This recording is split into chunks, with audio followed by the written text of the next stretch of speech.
नमस्कार मित्रांनो, मी मनीषा, वय 36 वर्ष, राहणार नवी मुंबई. आज मी तुम्हाला माझ्या आयुष्यातील घडलेला अविस्मरणीय प्रसंग सांगणार आहे. माझे लग्न 2018 साली योगेश यांच्याशी झाले. प्रत्येक मुलीप्रमाणे माझी पण माझ्या नवऱ्याकडून खूप अपेक्षा होत्या. मी 2020 साली मुंबईला आले. त्याचवेळी माझी पहिली मुलगी प्रिया झाली. त्यानंतर मला दुसरा मुलगा चेतन झाला. आमचे मुंबईमध्ये घर नसल्यामुळे आम्ही एकच एरियामध्ये 2023पर्यंत वेगवेगळे घर भाड्याने घेत राहत होतो. असेच 2023 साली आम्ही परत घर बदलून जुन्या घरापासून थोड्या दूरच्या घरी शिफ्ट झालो. माझी मुले पण जवळच्या शाळेत शिकत होती, त्यामुळे आम्हाला कसलाही त्रास नव्हता. माझे पती कामगार आहेत. ते सकाळी 7ला जातात, ते रात्री 10लाच कामावरून येतात. रविवार सुट्टी असते, परंतु ते रविवार कामावरच काढतात. त्यामुळे माझ्या नेहमी अपेक्षा भंग होतात. बाकी स्त्रियांप्रमाणे मला पण वाटते सुट्टीच्या वेळी आम्ही दोघांनी बाहेर फिरावे, सुखाचा सुखद आनंद घ्यावा. परंतु नेहमी अपेक्षा भंग होतात. असा एकही दिवस नाही की माझ्या नवऱ्याने मला जवळ घेऊन प्रेमाने 2 छान गोष्टी केल्या या बोलल्या असतील. असो, 2023 साली आम्ही परत नवीन घरी शिफ्ट झाले. नवीन घरं पत्राची होती आणि त्यामध्ये 4 मजबूत भिंती, 2 दारे होती. पण एक दार पुढे, एक दार मागे. मागचे दार पण किचनमधून खुले करता येत होते. आणि बाथरूम आणि टॉयलेट घरामध्येच होते. आम्ही मेमध्ये त्या घरी शिफ्ट झालो. घराच्या बाजूला 2-4 पत्राची पक्की सिडकोची घरे होती. आमच्या सर्वांच्या घराबाजूला हिरवीगार झाडे होती. हळूहळू मी आणि माझे पतीची आजूबाजूच्या शेजाऱ्याबरोबर ओळख होऊ लागली. त्यामध्ये पहिली शेजारी होती रेखाताई. त्यांना 2 मुले होती आणि त्यांचा नवरा सर्जेराव बेस्ट बसमध्ये नोकरीला होता. त्यांचा एक मुलगा मानसिकरित्या आजारी होता. त्याचे नाव दिलीप होते आणि दुसरा मुलगा समीर, जो शाळेत शिकत होता. दुसरे शेजारी होते कदम कुटुंब. त्यामध्ये सारिका या थोर भावजे होत्या. त्यांचे पती मनोज ड्रायव्हर होते आणि छोटे धीर पक्क्या कंपनीमध्ये कामाला होते. हळूहळू आमचं सर्वांमध्ये नेहमीसारखं बोलणं सुरू होऊ लागलं. माझ्या मुलांची शाळा दुपारची होती, तर मुलांची शाळा सकाळी असायची. 2023 साली आम्ही माझा पहिला मोबाईल खरेदी केला. माझा मुलगा आता शेजारच्या मुलांमध्ये खेळून मग्न होऊ लागला होता. आमच्या घरी टी व्ही असल्यामुळे आजूबाजूची शेजारी रेखावहिनी, सारिकाताई, दिलीप सर्व येऊन टी व्ही पाहू लागले. त्यातच माझी ओळख सर्जेराव म्हणजे रेखाच्या नवऱ्याशी झाली. तो एक आयुर्वेदिक औषध पण बनवत असे. आता मुंबईत पाणी भरायला सार्वजनिक नळ आहेत. तर एकदा मी पाणी भरताना जोरदार पडले. त्यावेळी माझा पाय मुरगळला. त्यामुळे मला खूप त्रास होत होता. मी 2-3 वेळेस दवाखान्यात डॉक्टरांनाही दाखवलं, पण तरी त्रास पाहिजे तसा कमी झाला नाही. ऐनवेळी रेखावहिनीने सांगितलं की त्यांचे हे म्हणजेच पती मुरगळा काढतात. त्यावेळी मला थोडे अवघडल्यासारखे वाटू लागले होते की परपुरुषाला आपण हात कसा लावू द्यायचा. पण नाईलाज होता. खूप दुखणे वाढत होते. शेवटी माझ्या पतीनेच त्यांना विनंती केली मुरगळा काढायला. त्यांनी सांगितले, आता सकाळची शिफ्ट चालू आहे, रात्री येतो त्यावेळी काढतो. त्यावेळी सर्जेराव रात्री 9ला आले. घरी मुले बाहेर गेली होती. ते आले. त्यांनी विचारपूस केली, कोणता पाय दुखतोय, हे कसे झाले वगैरे. नंतर आम्ही पलंगावर बसलो. मी त्यांना पाय दाखवला. पाय सुजला होता आणि त्रासही होत होता. पण दवाखान्यातही डॉक्टर आपल्याला चेक करतो ना, तशी मी दिसायला अजूनही खूप सुंदर आहे.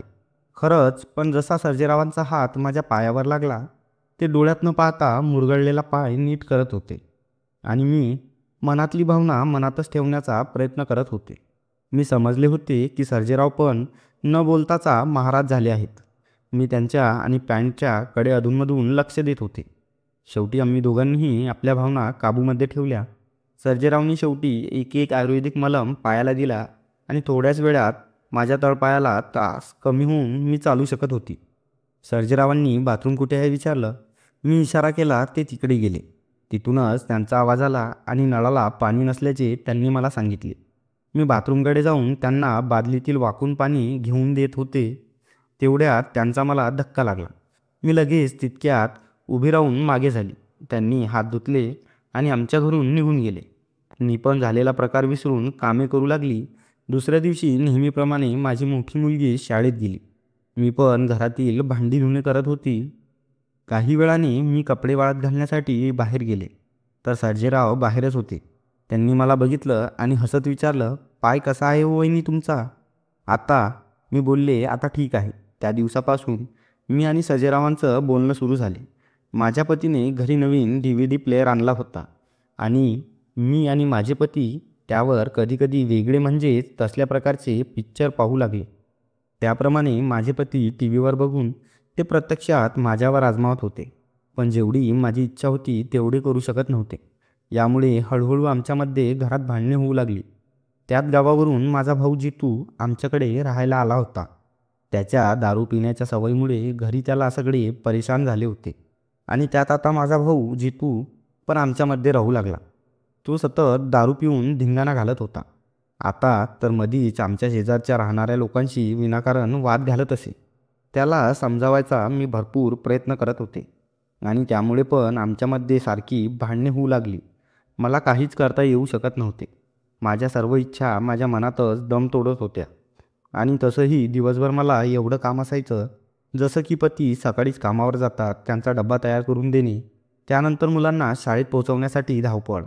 तसं माझं आणि सर्जेरावांचं साधं बोलणं सुरू होतं. ते नेहमी मला तब्येत कशी आहे, जेवण केलं की नाही, पाय कसा आहे अशी विचारपूस करायचे. एक रविवार माझ्या पतीने मला मोबाईल घेऊन दिला. आधी पण माझ्याकडे फोन होता, पण तो साधा जिओचा होता. पण माझ्या हट्टामुळे त्यांनी मला मोठा स्मार्टफोन घेऊन दिला. हळूहळू मी मोबाईल शिकू लागले होते. रेखा वहिनी एक दिवस आमच्याकडे टी व्ही बघत होत्या. त्यावेळी मी त्यांना सांगितलं की मला रेशन कार्ड काढायचे होते.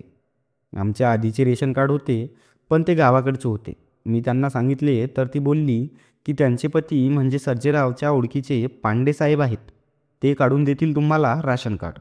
त्यानंतर मी त्याच दिवशी संध्याकाळी सर्जेरावांना सांगितलं की रेशन कार्ड काढून द्यायला माझी मदत करता का? ते म्हणाले, "हो का नाही. तुम्ही असं करा, राशन कार्डसाठी लागणारी कागदपत्रे जे जे मी सांगतो ते तयार करून घ्या." त्यांनी सांगितल्याप्रमाणे मी सर्व कागदपत्रे तयार केली आणि ते मला पांडे साहेबांकडे घेऊन गेले. आम्ही राशन कार्डसाठी आवश्यक कागदपत्रे तिथं साहेबांकडे जमा करून दिली आणि परत आलो. त्यावेळी सर्जेरावांनी माझा नंबर मागितला.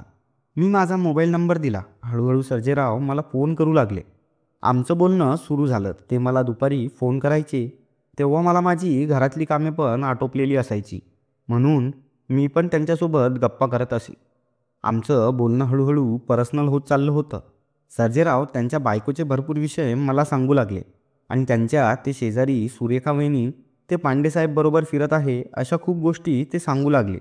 हळूहळू आम्ही वेगवेगळ्या विषयावर बोलू लागलो. मी पण सांगू लागली, आमचे हे पण सारखे सारखे कामाच्या पाठी असतात, माझ्याकडे लक्ष देत नाही.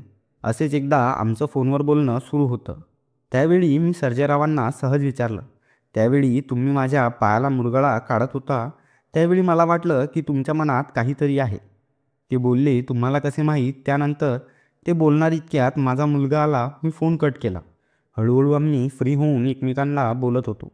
थोड्याच दिवसात माझ्या लहान मुलांचा वाढदिवस येणार होता, म्हणून मुलाच्या वाढदिवसाला त्यावेळी मी सर्वांना बोलवलं होतं. त्यात आमचे विशेष पाहुणे सर्जेरावांचे कुटुंब आणि कदम कुटुंब पण आले होते. मी मुलाला केक भरवला. रेखा वहिनी, दिलीपने पण चेतन माझ्या मुलाला केक भरवला. सर्जेरावांनीही गिफ्ट दिलं होतं मुलाला. एक भव्य वाढदिवस आम्ही साजरा केला होता. थोडे दिवस असेच गेले. हळूहळू सारिका वहिनी आमच्या घरी टी व्ही पाहण्यासाठी सारखी येऊ लागली. त्याचवेळी सर्जेराव पण कधी यायचे, कधी नाही, असंच मध्ये मध्ये आमचं बोलणं होत होतं. मी तर त्यांच्याशी बोलायची आणि शेजारची सारिका पण त्यांच्याशी बोलत होती. दिवस जात होते. एका दिवशी सर्जेराव घरी आले. त्यांनी दारातच उभं राहून विचारलं, "आहे का घरी कोण?" मी बोलली, "नाही आहे घरी कोणी, प्रिया ट्युशनला गेली आहे." "या ना भाऊजी आत." मी त्यांना म्हणाली. सर्जेराव आले घरी. पलंगावर बसले. मी पण थोडा दरवाजा पुढे ढकलून खुर्चीवर बसले. त्यांनी खिशातून एक सीडी काढली आणि बोलले, "ऐक, ही सीडी आणली आहे, एकटी असाल त्यावेळी बघा." मी विचारलं, "कोणती आहे ही सीडी आणि मला का देत आहे?" तर सर्जेराव बोलले की "काही नाही, आपल्या जुन्या मराठी चित्रपटाची आहे." मी "ठीक आहे" बोलले आणि सीडी कपाटात ठेवली. दुपारी जेवण करून बसले होते, त्यावेळी सर्जेरावांचा फोन आला की "सीडी पाहिली की नाही?"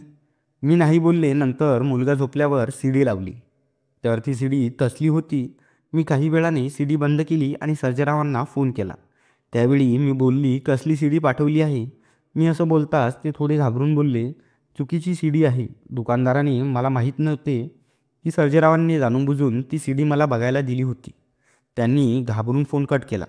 दुसऱ्या दिवशी सर्जेराव आले, बोलले, चुकीची सीडी दिली तुम्हाला. त्यावेळी मी बोलली की बरं झालं मी पाहिली, नाहीतर मोठा घोळ झाला असता.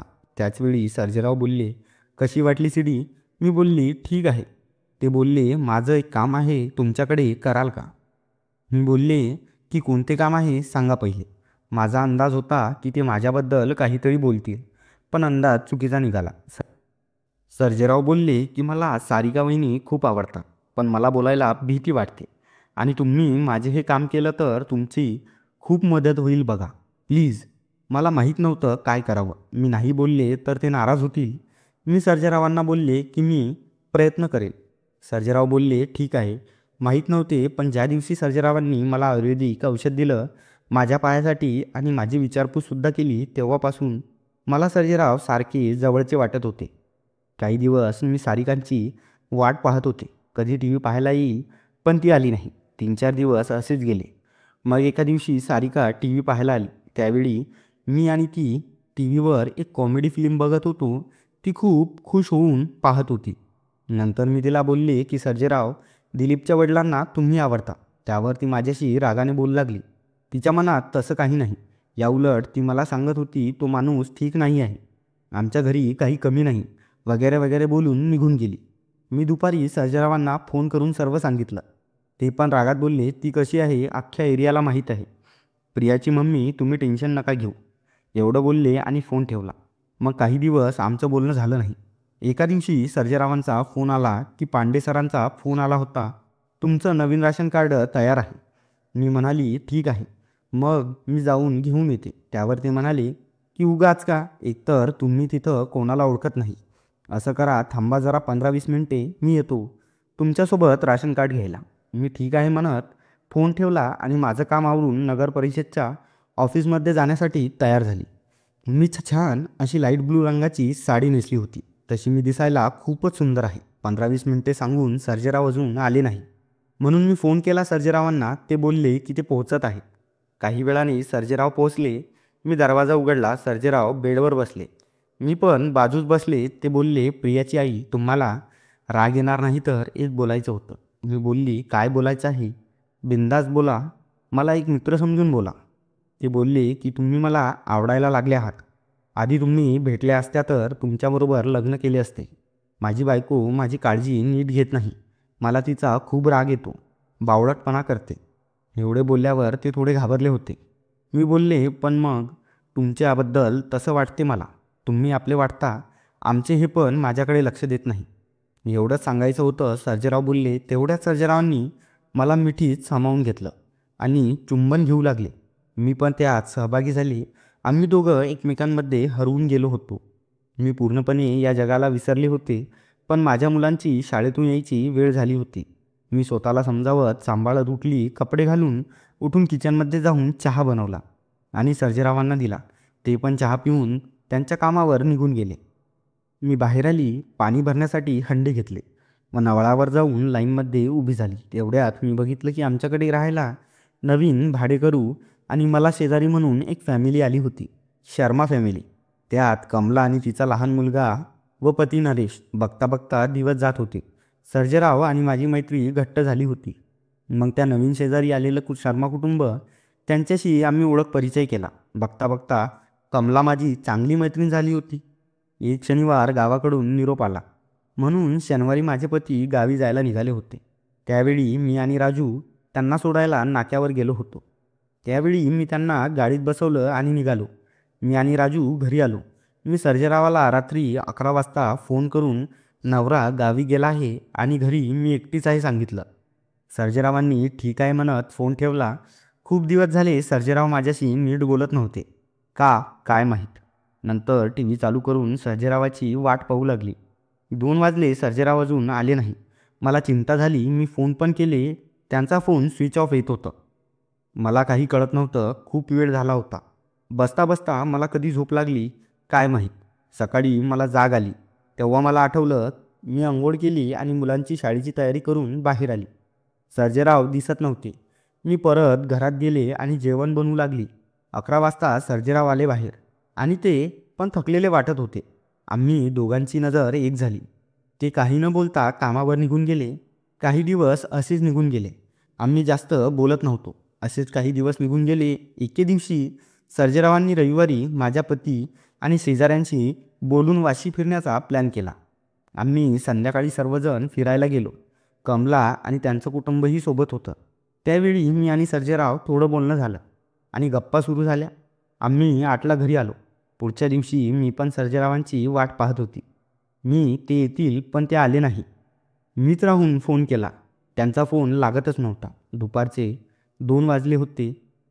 माझी कामे उरकून मी बाहेरचे वाळलेले कपडे आत घेण्यासाठी बाहेर आले. मी दोरीवरचे कपडे काढत काढत पुढे शेजारच्या रूमकडे गेली. मध्ये तोच मला कमला दिसली. ती सर्जेराव व कमला सोबत होते. मला धक्काच बसला. मी सर्जेरावाला फोन केला पण त्यांनी तो उचलला नाही. आता हळूहळू मला समजायला लागलं होतं की सर्जेरावांनी माझ्यावर प्रेम नाही तर माझा उपयोग करण्यासाठी प्रेमाच्या नावाखाली मला फसवलं होतं. माझा विश्वासघात केला होता. मीच त्याला प्रेम समजत होते. तेव्हा मला सारिकाचे शब्द आठवले. हा माणूस चांगला नाही. मी सर्जेरावपासून लांब जाण्याचा विचार करू लागले. त्यात मग मी आमच्या धीराच्या घरी शिफ्ट झालो. मुंबई दादरला. धीराचे घर हे जुन्या घरापेक्षा थोडे लांब होते. सर्जेराव परत मला कधीच दिसले नाही. मी मनातच आपल्या देवासारख्या पतीची माफी मागून त्याची सेवा केली आणि त्याचा हातभार लावण्यासाठी मी पण नोकरी बघितली. तर मग मित्रांनो, कशी वाटली तुम्हाला ही कथा मला कमेंटमध्ये सांगा आणि व्हिडिओ आवडल्यास एक लाईक आणि चॅनलला सबस्क्राईब नक्की करा. परत भेटू अशाच एका नवीन कथेत.